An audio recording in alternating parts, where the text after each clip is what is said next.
Hi everyone, welcome to IK Classroom. Today in this video, we are going to talk about the thyroid gland. So this is one of the endocrine gland, जिसके बारे में हम आज जो है discuss करने। तो आज हम डिस्कस करेंगे थायराइड। थायराइड ग्लैंड के बारे में सबसे पहले कुछ पॉइंट्स हम यहाँ पे राइट डाउन करें। जो थायराइड ग्लैंड है, अगर मैं इसकी लोकेशन की बात करूँ, this gland it is located in the neck region, but जो एग्जैक्ट लोकेशन है इसकी is located just in front of trachea and below the larynx. It's located in front of the trachea and below the larynx. देखिए जो thyroid gland है, ये जो gland है it's bilobed gland. तो बाइलोब होने की वजह से अगर मैं इसका स्ट्रक्चर थोड़ा सा बना दूँ यहाँ पे, स्ट्रक्चर जो है ना somewhat it would look like a butter, ये बटरफ्लाई जैसा दिखेगा। दैट्स वाई हम इसे जो है ना बटरफ्लाई शेप्ड भी कहते हैं। We call it is the butterfly shaped. इसके यहाँ पे दो लोब्स हों। तो ये जो थायराइड ग्लैंड में दो लोब्स हैं, इनको जो यहाँ पे the tissue, the substance that divides these two lobes या जो connects these two lobes, तो इनको हम बोलते हैं, इसको हम बोलते हैं isthmus, call it as the isthmus। देखिए थायराइड ग्लैंड के अंदर अगर हम सेल्स की बात करें, there are two types of the cells. One is the follicular cells and the second that's called is that's a parafollicular cell। तो दो तरह की सेल्स यहाँ पे मिलेंगी, the follicular cells and the parafollicular cells। Follicular cell से जो hormone आएगा that's a T3 and T4। जो पैराफॉलिक्यूलर सेल सेक्रेट करते हैं hormone that's called as a calcitonin. तो ये तीन हार्मोन जो है यहाँ से रिलीज होंगे फ्रॉम द थायराइड ग्लैंड। देखिए अगर हम इन पैराफॉलिक्यूलर सेल्स या फॉलिक्यूलर सेल्स का अरेंजमेंट देखें, तो इनका अरेंजमेंट जो है ना वो कुछ इस तरह से होगा। तो these are the follicular cells, इस तरह से फॉलिक्यूलर सेल्स बना, और इसके आउटसाइड में यहाँ पे कहीं ना कहीं पे इस तरह से पैराफॉलिक्यूलर sales. So these are the parafollicular cells and these are the follicles, this is parafollicle। लेकिन अगर मैं यहाँ पे ब्लैक जो मैंने ब्लैक से बनाई है, these are the follicular cells। तो देखिए जो यहाँ पे inside these cells, अब देखिए इन सेल्स के अंदर जो ये पोर्शन रहता है, this the fluid portion, this is called as a core। तो ये जो पूरा स्ट्रक्चर यहाँ पे बन गया, जिसमें फॉलिक्यूलर सेल्स है, पैराफॉलिक्यूलर सेल्स है, and there is a space enclosed by these cells that's called as a colloid। together this structure is called as a follicle। इस स्ट्रक्चर को हम बोलते हैं follicle। there are so many follicles in the thyroid gland, और ये जो follicles है ये इसी तरह से बने होंगे। they are made up of the follicular cells and the parafollicular cells and in between them there is a colloid। अब देखिए जो यहाँ पे हार्मोन्स बनते हैं that's a T3 and T4। let's first understand how these two hormones are synthesized। So I will write here the topic, that is the synthesis of the T3 and T4 hormone। ठीक है, अगर मैं यहाँ पे एक follicular cell ले रहा हूँ, तो this is the follicular cell. तो यहाँ से मान लो there is a supply of blood, this is the blood supply. तो आपने जो आयोडीन लिया डाइट में, that will come to the blood in the form of I negative. तो this is the iodide ion when it comes to the interstitial. देखिए सबसे पहले यहाँ पे आयोडीन का ट्रांसपोर्ट होगा, क्योंकि हमें आयोडीन जो है ना यहाँ पे चाहिए। क्योंकि देखिए जो T3 और T4 है, अगर मैं इसका फुल फॉर्म बता दूँ तो इट्स अ ट्राई और we can say tetraiodothyronine. तो बेसिकली कहीं ना कहीं यहाँ पे आयोडीन का रोल। तो to synthesize these hormones there is a requirement of the iodine. No, ये आयोडीन कहाँ से आया? डाइट से लिया हमने आयोडीन। अब जो ये आयोडाइड आयन है इसको हमें ट्रांसपोर्ट करना पड़ेगा और इसको अपनी एक स्पेसिफिक जगह पे पहुंचाना होगा जहाँ पे इसकी रिक्वायरमेंट होगी, जहाँ पे इसका यूज। तो सबसे पहले यहाँ पे एक ट्रांसपोर्टर यूज किया जाएगा। Let's call this is transporter one. मैं अभी इसका नाम नहीं बताऊंगा, बस अभी मैं अभी इसका फंक्शन बता, लास्ट में इनका सबों का नाम बता। क्योंकि जो ये फर्स्ट ट्रांसपोर्टर है यहाँ पे, इट्स बेसिकली ए सिम्पोर्टर। और सिम्पोर्टर हमें पता है जो दो मॉलिक्यूल्स को जो है सेम साइड से बाइंड करके और उनका ट्रांसपोर्ट करेगा एक ही डायरेक्शन। तो यहाँ पे सोडियम और जो आयोडाइड है, they will both enter into the follicular cell. तो सोडियम का भी ट्रांसपोर्ट हुआ और आयोडाइड का भी ट्रांसपोर्ट हुआ। तो दिस इज अ सिम्पोर्टर। अब देखिए जो आयोडाइड फॉलिकुलर सेल में आया, फॉलिकुलर सेल से हमें इसको यहाँ से बाहर निकाला। देखिए अभी मैंने कहा था फॉलिकुलर सेल के जो इनसाइड साइड होता है, यानी अंदर का जो साइड होता है, यहाँ से मिलेगा आपको कोलाइड। तो नाउ दिस आयोडाइड आयन, ये आयोडाइड आयन जो है ना, यहाँ से ट्रांसपोर्ट किया जाएगा इनटू द कोल। इस तरह से ये आयोडाइड ट्रांसपोर्ट किया गया into the, but in exchange of this iodide, यहाँ से एक एनायन जो है ना वो अंदर आ जाएगा, डेट्स क्लोराइड। दैट मीन्स यहाँ पे आयोडाइड बाहर निकला और क्लोराइड जो है वो अंदर आ गया। तो इसे हम कहते हैं antiporter. This is the transport in the opposite direction, so this is the antiporter. अब ध्यान दीजिए यहाँ पे इस फॉलिकुलर सेल में यहाँ पे एक मेम्ब्रेन बाउंड एंजाइम होता है। That membrane bound enzyme is called as the thyroperoxidase. अब थायरोपेरोक्सीडेज का फंक्शन जो यहाँ पे है वो ये है, ये जो थायरोपेरोक्सीडेज है ये इस आयोडाइड आयन को रिड्यूस करेगा और यहाँ पे हमें आयोडीन एटम मिलेगा। This is the nascent iodine atom. और ये आयोडीन एटम जो है ना अब ये रेडी है काम करने के लिए।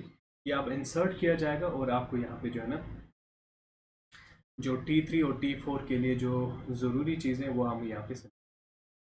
Let's see what will happen. जो थायरोपेरोक्सीडेज है इसने आयोडाइड आयन को क्या किया, कन्वर्ट किया किसमें, आयोडीन आयोडीन एटम।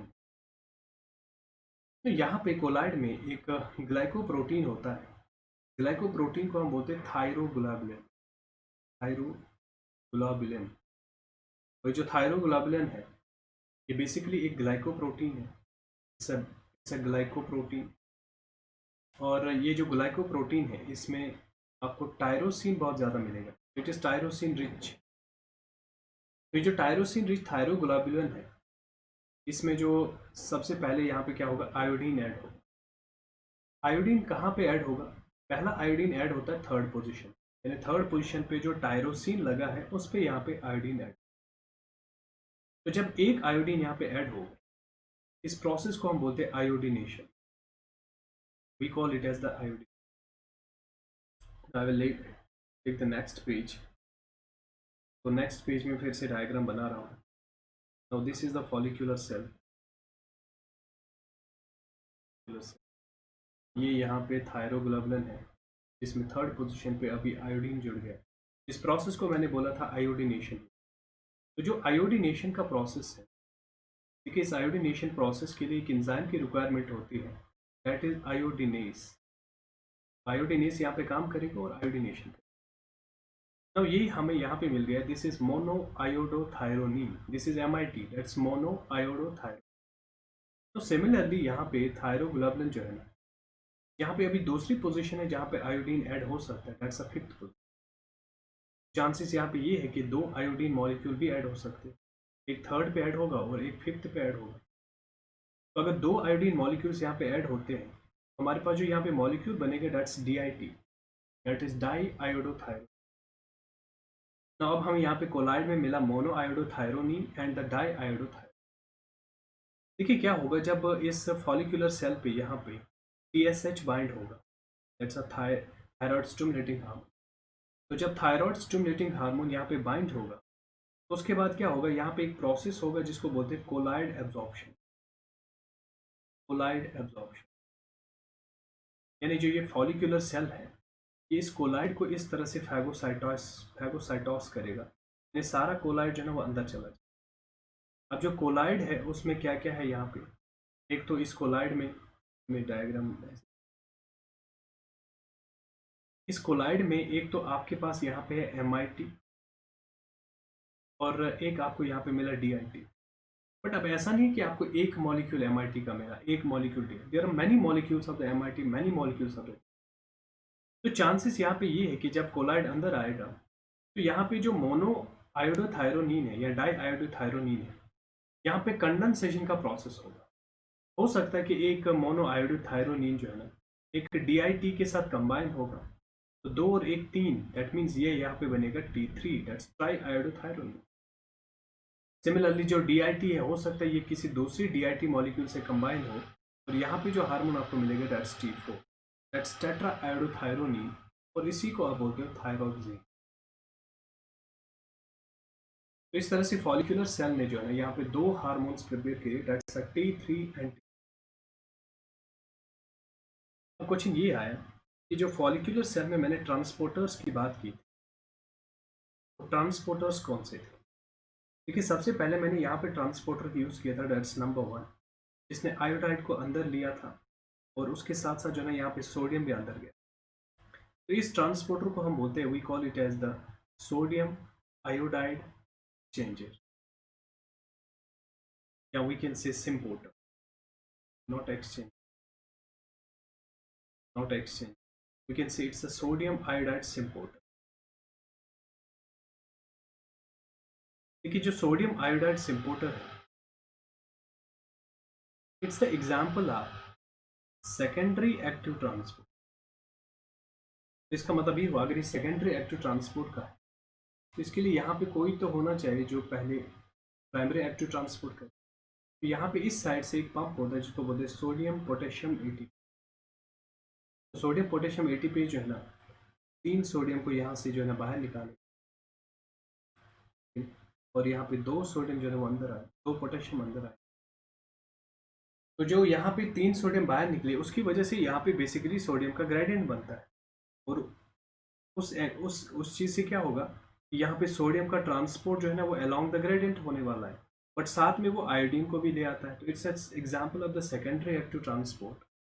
देखिए, जो दूसरा ट्रांसपोर्टर यहाँ पे यूज़ किया गया था, जिसमें मैंने कहा था जो आयोडीन है वो बाहर निकल जाएगा और जो क्लोराइड आयन है वो अंदर आ जाएगा। तो this is the chlorine iodide antiporter. is the chloride iodide chloride iodide. देखिए, इसी ट्रांसपोर्टर का दूसरा नाम दिया जाता है, इसको बोलते हैं pendrin. We call it as the pendrin, इसको हम पेंड्रिन भी बोलते हैं। तो इस तरह से यहाँ पे T3 और T4 का फॉर्मेशन। तो फॉलिकुलर सेल जो है, फॉलिकुलर सेल है, तो जब इस पे यहाँ पे TSH बाइंड होगा, अल्टीमेटली यहाँ पे T3 और T4 का फॉर्मेशन हुआ।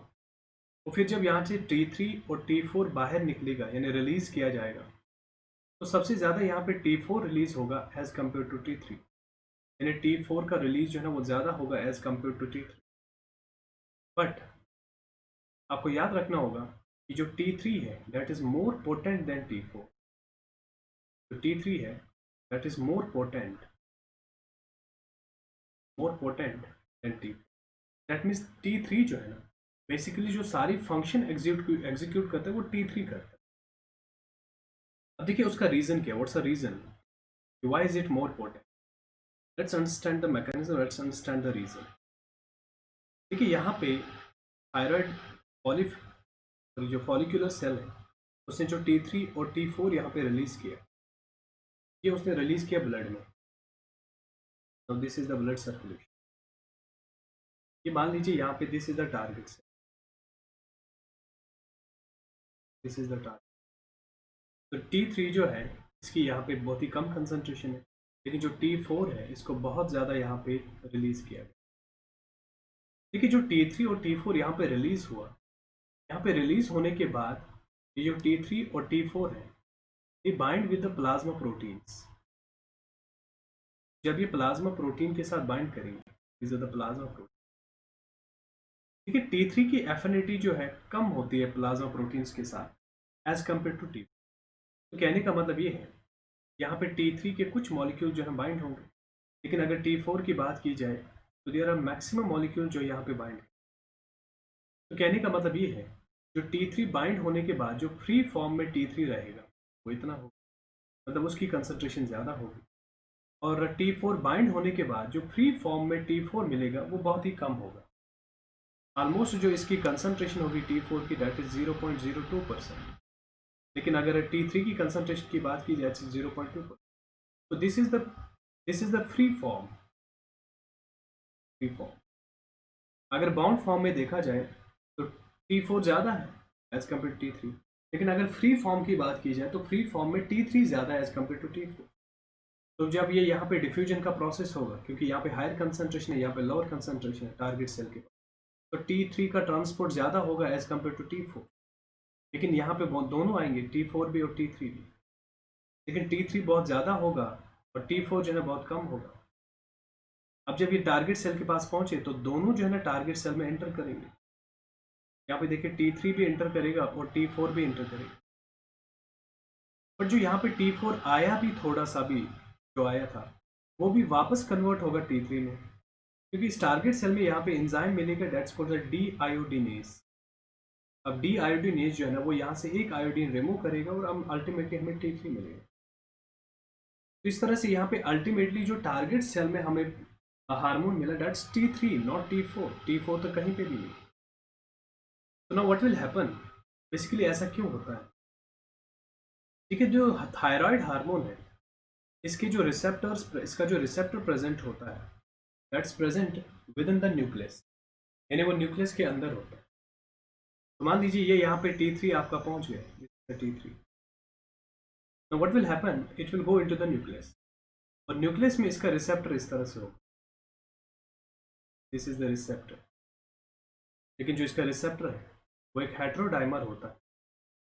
इस तरह से इसका रिसेप्टर मिलेगा, RXR, and this is the T3 receptor. Now जो T3 रिसेप्टर है, सॉरी जो T3 हार्मोन है, जब वो न्यूक्लियस के अंदर एंटर करेगा, दिस इज द T3। ये देखिए यहाँ पे ये इस सेल में जो है ना क्रोमोसोम प्रेजेंट है, DNA प्रेजेंट। तो व्हाट विल हैपन, ये जो रिसेप्टर है, जब ये T3 यहाँ पे आया तो T3 जो है ना अपने रिसेप्टर के साथ इस तरह से बाइंड हो, तो इस तरह से जो T3 का रिसेप्टर वो bind, this is the T3 hormone. अब जो ये रिसेप्टर है, it will move and it will bind to the DNA। इस तरह से यहाँ पे DNA के साथ बाइंड हो। चलिए इस तरह से ये DNA पे बाइंड हो गए। लेकिन DNA पे ये एक स्पेसिफिक सीक्वेंस पे बाइंड होगा जिसे हम कहते हैं HRE, that's a hormone response element. तो ये यहाँ पे DNA इस T3 जो है इसके साथ बाइंड हो चुका। तो अब जब ये T3 इसके साथ बाइंड हुआ, यहाँ पे जो है ट्रांसक्रिप्शन और ट्रांसलेशन का प्रोसेस होगा, तो अल्टीमेटली यहाँ पे वो सारे प्रोटीन्स बनेंगे जिससे ये अपनी फंक्शन को जो है एग्जीक्यूट। तो इससे हमने ये देखा कि जो एक्चुअल फंक्शन जो एग्जीक्यूट करता है, that is T3 not the T4। So this is the reason why T3 is more potent than the T4. Now what are the functions of the T3 and what are the disease related with the thyroid glands? We'll see in the next video. तो उसके लिए आप next video ज़रूर देखें और हमारे channel को subscribe कीजिए और बेल आइकन ज़रूर दबाइए ताकि आपको नोटिफिकेशन जल्दी।